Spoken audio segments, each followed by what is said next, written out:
In the aftermath of any tragic event, the favorite pastime in our country becomes blame game. And that's exactly what is happening after the Bengaluru stampede as well. What I'm going to do in this particular video is try and answer some of the big questions, the FAQs that are creating a lot of confusion.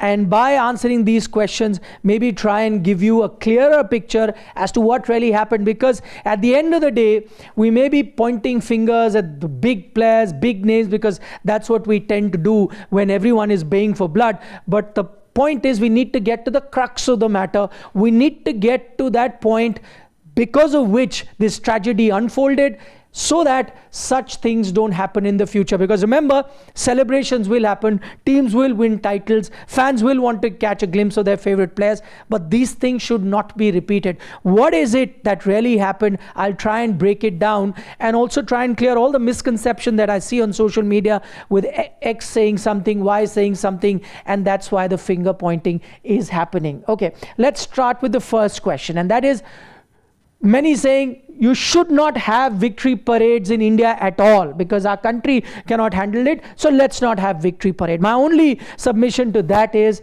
this can be a personal opinion.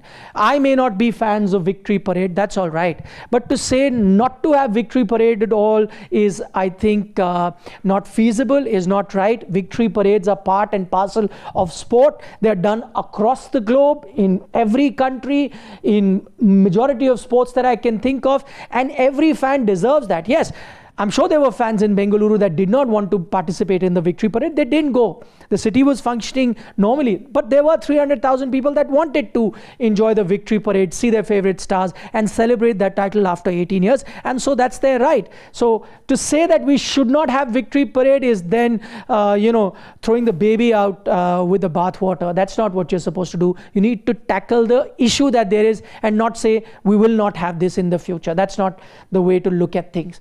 The next point is, fans are to be blamed because they lack civic sense. I think this is also being rather unfair to fans. Firstly, what are fans supposed to be? Fans are fans because they are excited, because they are crazy about their favorite sports person or their favorite team. Fans are going to be boisterous. Fans are going to celebrate. Again, as I say, it happens across the world. You can't expect all fans to be similar. There'll be all sorts of fans that will be there. So that's, again, not the crux of the matter. That is not the issue. There will be all sorts of fans. We need to have the apparatus, we need to have the correct systems in place to deal with all sorts of fans. Fans, at the end of the day, not just in India, across the world, will just be the same. They will be passionate and they will want to celebrate. Number 3, this is another argument that has been thrown, that this was bound to happen because handful of policemen can't handle large crowds at all. Now, this is also not true. They were about, you can argue with the number 1,000, 1,500, 2,000, whatever. I think that's also immaterial. There were enough policemen there to handle it. You cannot have equal number of policemen in the crowd. That never happens anywhere in the world. So in that sense, I've been to bigger stadiums abroad and in India, even in situations where you've had more than the people that you can handle, and it will always be this sort of a ratio where, for one policeman, there'll be about 100, 200 people to handle, but that's exactly how it is done. And in that case, I don't think the number of policemen is a problem. As I said, even for some bigger stadium, I've seen less number of people, and I've seen even more rowdy fans sometimes be there with less number of policemen. But the SOP is in place. There are certain protocols that are followed. There is a system there in place. There is intelligence. They know exactly how to handle which situation. I think that is one major area, not just in Bengaluru, but I think overall in India we miss. I think that sort of training is not available, and those sort of SOPs are not in place, and that is the issue, and not the number of policemen. The next argument that I see, players wanted to leave, that's why victory celebrations were forced on the police. Now, I'm not for one going to deny it. Probably this is right. Maybe players wanted to leave, so they wanted to have celebrations the next day. But my point is, the buck stops with the cops. They are the final authority. No event can happen without them giving the permission. So if they thought they were not ready enough, they could have very well said no. Too bad if some players go, don't go, celebrations happen, don't happen. It's at the end of the day the call of the police. I may want to be the chief minister of my state. I can't be. I can only be if I'm elected by that. I may, want to have a party every day in my house till 3 a.m. every night. I can't. I need police permission to do that. So it doesn't matter what the players wanted, whether they wanted to leave or not leave, that's immaterial. It's the decision that needs to be taken by authorities. And if they think they can't make it available, they need to say no, because the buck stops with them. It's not the job of the players to look out for security. They're not experts in that. Police is. Question number 5. Police said no, they didn't want to have the event, yet the event happened. Now, nothing could be further away from the truth. The police, without the police permission, nothing can happen. RCB wouldn't even have been allowed to land at the Bengaluru airport and come in the bus to Vidhan Sauda. So, again, I'm just trying to separate facts from gossip. Fact is, police gave permission. Whether reluctantly or not, that's another debate. Police gave permission for 2 areas, the Vidhan Sauda and the Chinnaswamy Stadium. Police said no to open bus parade. And no matter how much RCB tried, they even had open buses ready. Police said no, they could not happen. The fact that police were present at Vidhan Sauda and were present at Chinnaswamy Stadium goes on to tell you that police had given their permission. And where did the stampede happened? Where did people die? Not in the area where the open bus parade was to happen. Open bus parade did not happen at all. They died right outside the stadium, for which permission was given by the police. So to say that the police said no, yet the event happened, and on 2 counts. And even if they said no to begin with, and even if there was arm twisting, I would still say the police needed to put their foot down, because they are the final authorities.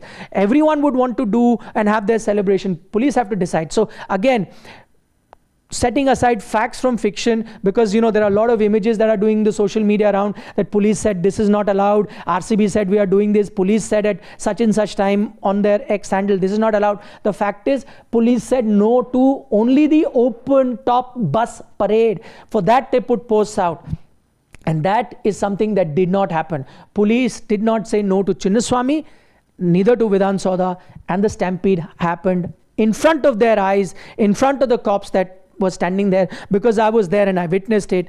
It all happened in an area, in an event that police gave permission to. Whether reluctantly or not, that's another debate.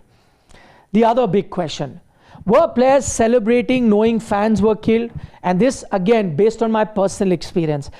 As things panned out, the time where fans were fainting was somewhere between 4 to 4:30, or a little bit later than that. I saw some of those fans being taken out in ambulances, as well as people lifting them up and taking them out. The bus came in at 5 p.m. By that time, and I'm telling you as a journalist, I wasn't aware of the number of deaths. We had known that people have been taken to hospital because there was some sort of untoward incident that happened. But I actually, honestly, at that time thought that people had fainted or had exhausted. Nobody knew of the death. The first time we journalists got to know of the death, and I'm assuming I would have known before it even reached the team, was while the celebration were on around 5:15, when the team was already in the stadium. At that moment we got to know.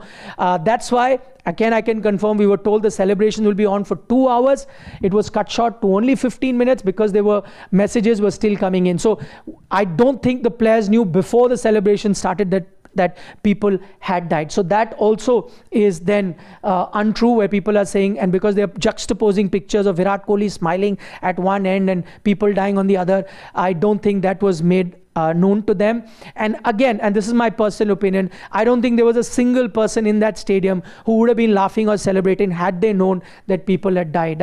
You can have your favorites, you can dislike a player, like the player, but I'm not ready to buy that any player would be smiling and celebrating had they known that people had died in the hospital. To the final question: can we then absolve RCB? No, we cannot. I still think the major blame lies with the cops, because they are the final authority. They are the guardians of that area. They are supposed to maintain the security and ensure the event happens. RCB and event managers are only supposed to see things inside. There will be a team of 20, 30 people. They cannot manage that. It is those 1,000 cops that are deployed there that are supposed to manage the security and whatever happens in and around. And in fact, the stampede happened on the streets of Bengaluru outside the stadium. But the only place where I will question RCB is for miscommunication. The post that they put out about tickets, that also caused a lot of confusion. People didn't know where to register and how to get their Many reach there thinking it's free entry. Later you put out that no, you have to register yourself on the website, then you'll get those tickets. So I think the communication could have been better.